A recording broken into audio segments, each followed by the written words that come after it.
이게 최고거든요. 결혼은 단기로 가시라고 그랬어요? 아니 그게 아니라 이기기 위해서는 어떤 심리가 필요한 거예요? 너무 그 시장을 쫓아가려고 하지 마세요. 시장이 좋아. 시장이 어느 정도 벌어진 게 크다고 봐요 저는.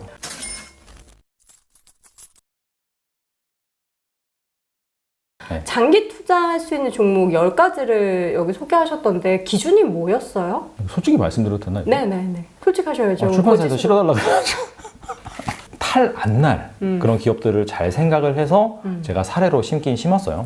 근데 그렇다고 삼성전자처럼 이렇게 대형주 말고도 있던데.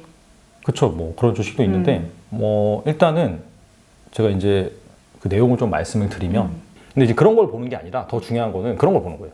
비즈니스 모델이 좀 우량한 그런 주식. 안 망할 회사. 그러니까 그런 거예요. 좀 더 구체적으로 말씀드리면 어느 기업은 돈을 벌잖아요. 돈을 벌면은 현금으로 잘 쌓이는 기업이 있어요. 네. 근데 어느 기업은 계속해서 사업을 영속하기 위해서 네. 계속해서 뭔가 투자를 해야 돼요. 돈을 쓰고. 그렇죠.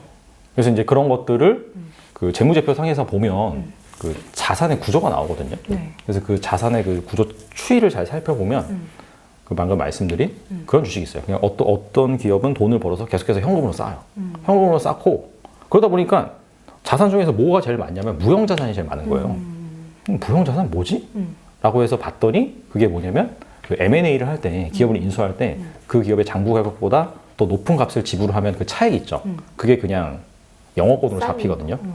그게 제일 많은 거예요. 그러니까 알고 보니까 그 기업의 사업 비즈니스 모델 자체가 그냥 돈을 벌면은 굳이 투자를 할 필요가 없어요. 그러니까 그 사업을 영속하기 위해서. 그래서 현금으로 잘 쌓아놨다가 이제 사이즈도 커지고 하다 보니까 괜찮은 사업을 가지고 있는 기업들을 골라서 M&A 계속 하는 거죠. 그러니까 제가 사실 그 종목을 볼 때 그 사람들이 재무제표 볼 때 뭐 실적 좋냐, 그 다음에 뭐 안전하냐, 그거 뭐 땡이잖아요. 근데 이제 그런 걸 보는 게 아니라 더 중요한 거는 그런 걸 보는 거예요. 제가 방금 말씀드린 부분. 이 현금으로 잘 쌓이냐, 아니면 유형자산으로 쌓이냐, 얘는 왜 무형자산이 많으냐. 근데 그걸 보면 대략적으로 이 기업이 어떤 사업을 하는지 알 수가 있어요. 그리고 앞으로도 성공을 하겠구나. 왜냐면 그 자본주의에서는 사실 이게 최고거든요.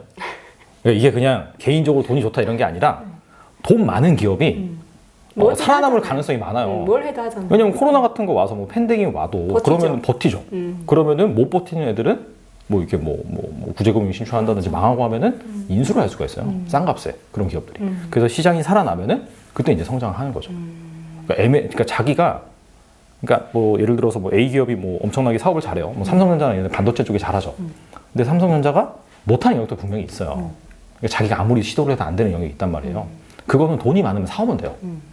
그게 가능해지는 거예요. 맞아. 그래서 이제 그런 비즈니스 모델, 그러니까 돈이 그렇게 꾸준하게 좀 들어오느냐, 축적이 쌓여지느냐, 그런 기업들을 보면은 아, 이 기업은 약간 장기 투자 관점에서 접근할 수가 있겠구나. 한 가지 더 말씀을 드리면 또 뭐가 있냐면 제가 결혼할 때 장기 투자 관점으로 보셨어야 돼요. 그렇죠, 그렇죠. 아, 뭐가요? 결혼은 단기로 가시라고 그랬어요? 아, 그게 아니라 예를 든 거예요. 예를. 네네네. 한국말을 끝까지 들어봐야 된다고. TV를 샀는데 그때 이제 40인치 TV를 샀어요. 샀는데 그게 이제 90만 원에 샀거든요. LG 베스트 시작 가가지고 싸게 잘 산 거예요. 근데 요즘에 시세 아시죠? 저 TV를 사본 적이 없어요. 아, 그래요? 요즘에는 그거예요. 통신사 변경하면 전화 오거든요. 네. 아, TV 공짜로 줘요? 55인치 줘요. TV를. 공짜로요? 공짜로. 저는 너무 KT만 한 10년 썼는데 그럼 한번 바꿔야겠네요. 바꾸셔야죠. 사실 근데 저도 안 바꿨어요. 귀찮아서. 근데 이게 현금으로 거의 한 30만 원 주느냐 아니면은 그렇게 TV를 주느냐인데 그 얘기는 뭐냐면은 55인치 TV 그 정도가 뭐 물론 삼성이나 LG 브랜드인 건 좀 비싸겠지만 그런 거 아니고서는 그 정도 가격에 퉁을 칠 수가 있다는 거예요. 여기서 알 수 있는 건 뭐냐면 우리 기본적으로 그런 IT 관련돼서 뭐 그런 거에 대해서 되게 이런 주식이 핫하고 더 많이 갈 것이다 라고 생각을 하잖아요. 근데 그런 경우에는 정말 1등 기업, 시장을 선도하는 기업은 그게 가능한데 그러지 않은 그런 기업들 같은 경우에는 오히려 그 제품 가격이 하락하는, 장기적으로 하락하는 기업이 많아요. 맞아요. 그러니까 이게 매출이 가격 곱하기 판매량이거든요. 근데 이제 두 가지 변수가 사실 두 가지 변수 중에서 하나만 하락을 해도 판매량이 뭐 이어진다라고 한다면은 그냥 매출이 감소하는 거거든요. 그러니까 이제 그런 업체가 있는 반면에 오히려 가격을 계속해서 올리는 업체도 있어요. 약간 좀 희소 가치가 있는 어떤 섹터가 그런 게 있죠? 주변에 되게 많아요. 생각을 해보시면 우리가 맨날 그 자주 가는 식당이라든지 가격이 오르잖아요. 식당에서는 메뉴의 가격이 계속 오르죠. 그쵸. 김치찌개가 옛날에 5,000원이었으면 지금 뭐 8,000원, 9,000원. 그렇죠. 그다음 화장품도 비슷해요.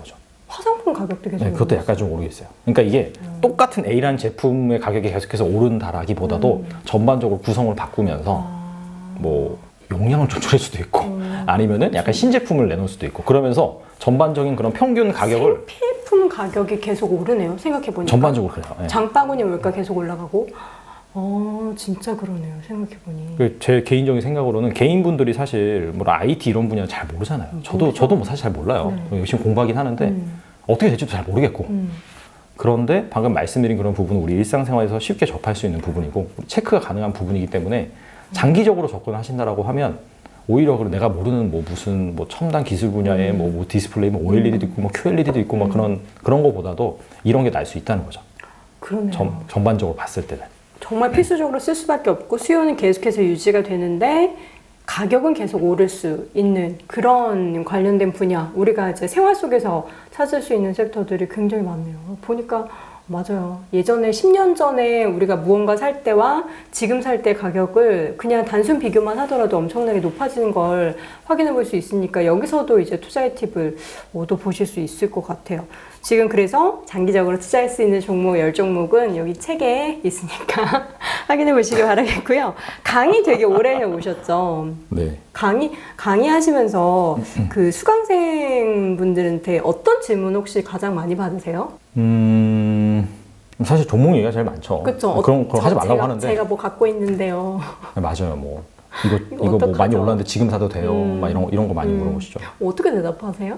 다 그냥 분석해 드리나요? 당연히 지금 사도 된다는 말은 해드릴 수 없고. 그렇죠. 네. 그냥 리스크죠. 그 기업을 투자함에 있어서 어떤 걸 봐야 된다. 그냥 그 정도 말씀드리죠. 그러면은 그분들의 반응은 나중에 피드백이 오신 적이 있으신지 궁금해요. 저 같은 경우에도 저 이런 종목을 제 채널 보고 샀다고 해서 전 추천이 아닌데 그냥 소개만 한 건데 아무리 말을 해도 그런 분이 항상 있어요. 근데 다행히 네. 이거 보고 투자해서 지금 수익률 너무 좋아요. 막 이런 글들이 있고 안 좋으면 뭐 그냥 구독 취소하거나 뭐 악플 그쵸. 남기시거나 네. 그러시겠죠. 그쵸. 네, 맞아요. 어떠세요 실제로? 더 구독자가 훨씬 많으시잖아요. 종목 이야기를 많이 하시고.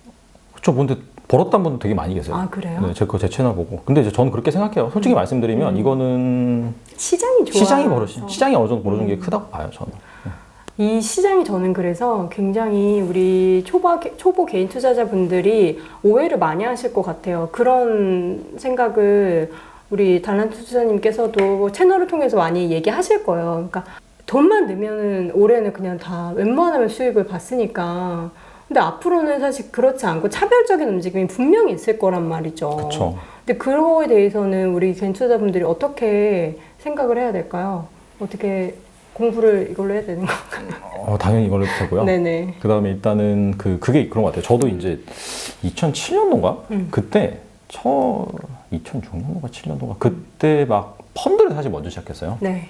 근데 그런 거죠. 뭐. 예전에 그 상승률을 보고 네. 수익률을 보고 야 내가 이만큼 벌겠네. 저는 그게 너무 이해가 안 돼요. 그때는 사실 저도 주식 관련된 방송에 입사하고 첫 월급 받으니까 당연히 이제 은행 가서 뭐 상품 가입하고 해서 옛날 수익률 보지만 이거 이렇게 올라 그렇구나 가입해 주세요 했는데 이건 정말 말도 안 되는 거거든요. 이렇게 올랐다고 내년에도 이렇게 오르는 게 아닌데. 아니죠.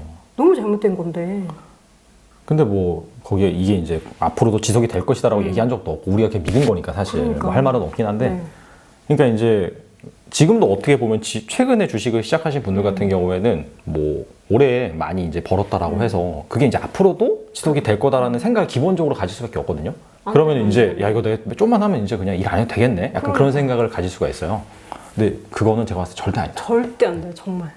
절대. 이건 진짜 펀드 가입할 때 우리가 그 작년도 수익률 보는 거랑 똑같은 거잖아요. 그쵸. 그래서 모르겠어요. 내년까지는 시장이 좋다라는 말이 많이 나오긴 그쵸. 하는데 그럴 수도 있죠. 그럴 수도 있는데 항상 그런 긴장은 하셔야 돼요. 그러니까 이게 앞으로도 계속해서 이 수익률이 지속이 될 것이구나. 그러니까 이 얘기를 한마디로 요약을 하면 욕심을 부리지 말자.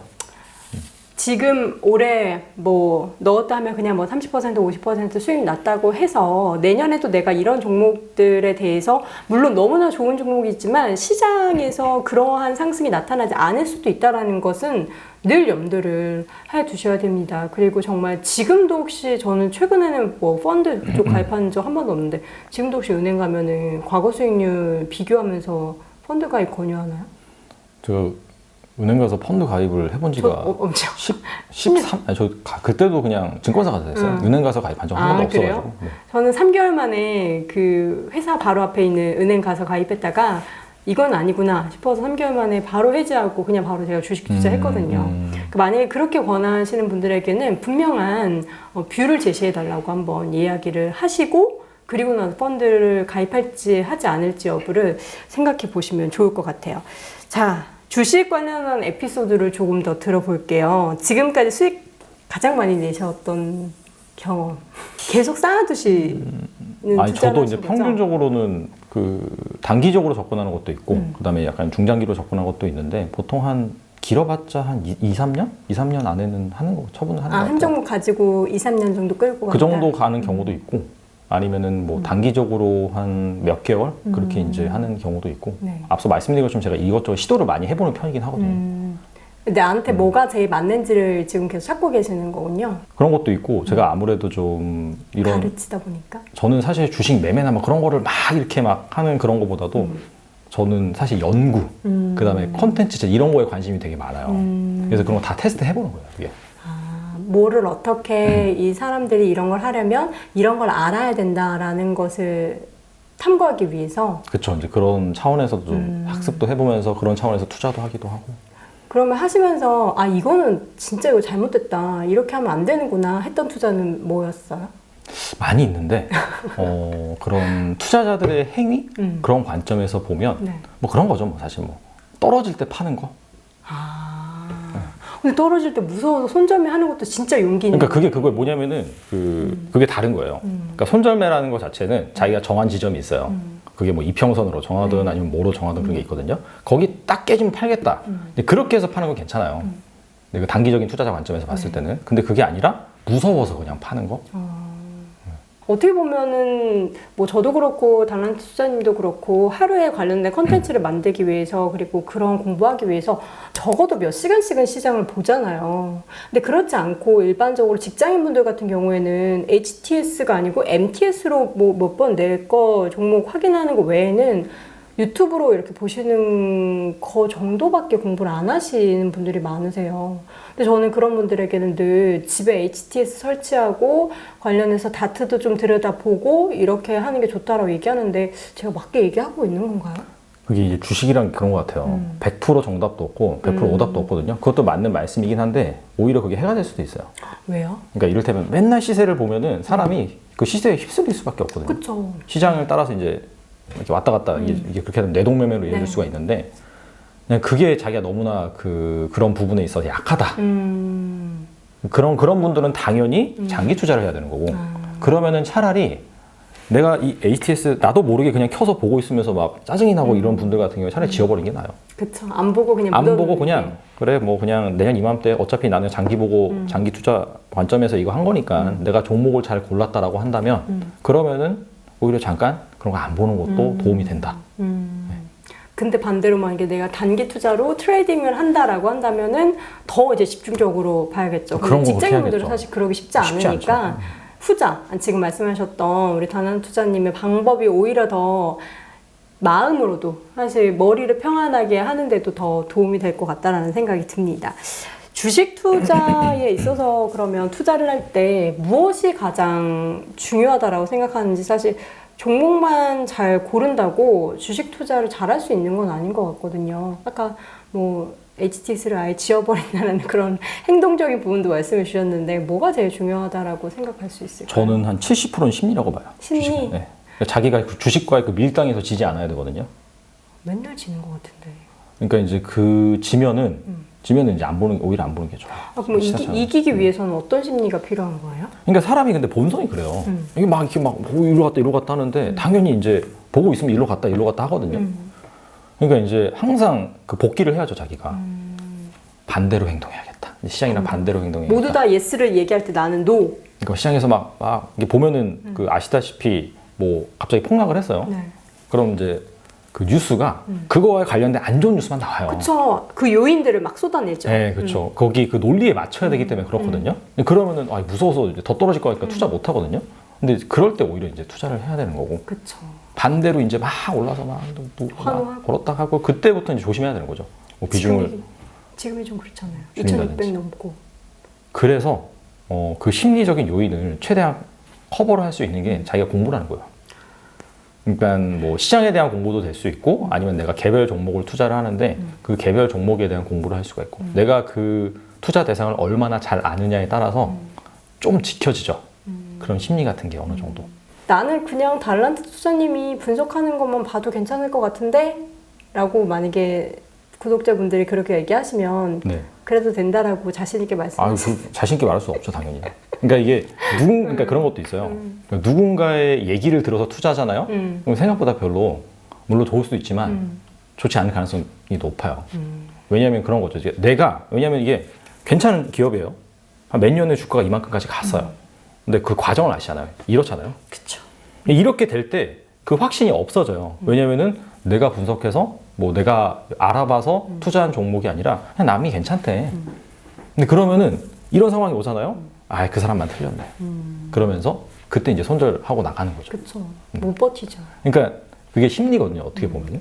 그러니까 카바칠 수 있는 게 뭐냐면 그만큼 자기가 좀 알아야 되는 거예요. 그 기업에 대해서, 그 투자 대상에 대해서. 그래야지 사실 이런 것들을 좀 견디고 갈 수가 있는 거죠. 기본적으로 공부라는 단어가 지금 오늘 많이 나왔는데 책에서도 교과서라고 하시더니 여기서도 선생님처럼 공부하라고 해서 근데 그거밖에 답이 없어요. 답이 없고 진짜 자연스럽게 저희처럼 직업이라서 노출돼서 투자하는 사람도 중간에 이 모양으로 막 이렇게 이상한 종목 사서 하한가도 맞아보고 하는데 실제 정말 업무에 바쁘셔서 주식 뭐 HTS, MTS 잠깐 볼 짬도 없고 주말에는 뭐 진짜 육아하시느라 바쁘신 분들은 오히려 주식 투자를 정말 장기적으로 끌고 가 몇몇 종목으로만 자산으로 가지고 계시는 게 낫지 단기적으로 뭐 누가 이거 좋다 하더라 이런 소문을 듣고서 주식 투자하시면은 남들은 다 수익 봐도 나는 손실 볼 수 있는 그런 투자를 만들 수가 있잖아요. 그렇죠. 그렇지 않게 하기 위해서 우리 달란트 투자님이 그러면 마지막으로 우리 보고 계신 분들께 강조하고 계시는 뭐 투자의 원칙이나 그런 내용에 대해서 한 말씀 좀 부탁드릴게요. 일단은 시간을 내 편으로 만들어라. 시간을 내 편으로 만들라는 말이 무슨 말이죠? 그러니까 이제 계속해서 이 방송하는 도중에도 말씀을 드렸는데 네. 너무 그 시장을 쫓아가려고 하지 마세요. 그게 스트레스예요, 스트레스. 뭐 이를테면 뭐 최근에 뭐 갑자기 뭐 백신이 나온다, 그리고 뭐 트럼프가 대선에 불복을 했다, 뭐 등등 여러 가지 이슈에 따라서 주식시장이 막 위로 갔다가 아래로 갔다가 위로 갔다가 아래로 갔다가 계속 이렇게 하거든요. 근데 이제 그런 것들에 너무 신경을 쓰다 보면 그 내가 이제 투자하는 그런 기업의 그 본연의 가치 그 부분을 망각을 하고 그러니까 이제 그 시장이 가는 대로 흘러갈 수밖에 없거든요. 근데 이제 그 부분은 제 개인적인 생각으로는 약간 기관 투자자의 영역인 것 같아요. 기관 투자자는 이제 벤치마크라고 해서 그 코스피 지수 뭐 이런 지수 대비 펀드 수익률이 좋아야 되거든요. 그러니까 사실 어떻게 보면 그 시장을 좀 따라가면서 그다음에 그거보다 좀 잘 내야 돼요. 그러다 보니까 어떻게 보면 좀 손바뀜이 좀 잦을 수도 있고 물론 모든 기관들의 그런 투자 스타일이 그런 건 아니에요. 가치 투자 철학으로 운영하는 펀드들은 또 그렇게 안 하긴 하거든요. 근데 보통 그래요. 그래서 이제 BM 쫓아가야 되는데 BM 쫓아가지 못했다. 그런 얘기들을 많이 하는데 사실 개인 투자자분들 중에서도 투자 좀 하시고 하시는 분들 중에서도 약간 그런 식으로 하시는 분들이 많이 있을 거예요. 근데 이제 그런 것들을 잘못 쫓아가면 그 수익률이 상당히 안 좋거든요. 아까 말씀드렸잖아요. 위에서 사고 아래서 팔고 위에서 사고 아래서 팔고. 타이밍 잘못 맞. 뭐 수익률이 왜 이렇게 안 좋아 하면서 위에서 막 이렇게 막 조금 막 왜 BM 못 쫓아가 막 이러면서 막 지점에서 정화 오고 막 그런 환경이 아니잖아요. 그러니까 자기가 잘 버티면 네. 되는 거예요. 그러니까 그러다 보니까 그 기관들이나 그런 큰 손들은 뭐 그런 거 예를 들어서 내년에 되게 좋아.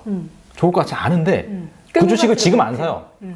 나중에 좋아질 때 사는 거죠. 왜냐면 지금 주가 안 오르니까. 지금은 여기가 맛집이니까 저쪽으로 안 간단 말이에요. 근데 개인은 그건 아니잖아요. 미리 사둘 수 있죠. 네, 내년에 좋아질 만한 거 보이는 거를 좀 지금 좀 주가가 별로 재미없다 하더라도 지금부터 살 수는 있거든요. 샀다 그래서 뭐라 그러는 사람도 없고. 그래서 약간 좀 그런 쪽으로 만약에 뭐 시장 쫓아가는 게 잘 맞는다 나한테 그러면 이제 그렇게 하셔도 되는데 그게 잘 안 맞는다라고 한다면 이런 스타일로 해보시는 것도 제 생각엔 맞는 것 같아요. 왜냐면 어차피 우리가 정보력이 개인들이 그들보다 늦어요. 그럴 수밖에 없어요. 그런 것들을 감안해 봤을 때 똑같은 전략으로 가서는 뭐 승산이 그렇게 높지 않다. 좀 다른 전략을 우리가 좀 유리한 전략을 그렇게 쓰는 게 맞다. 네.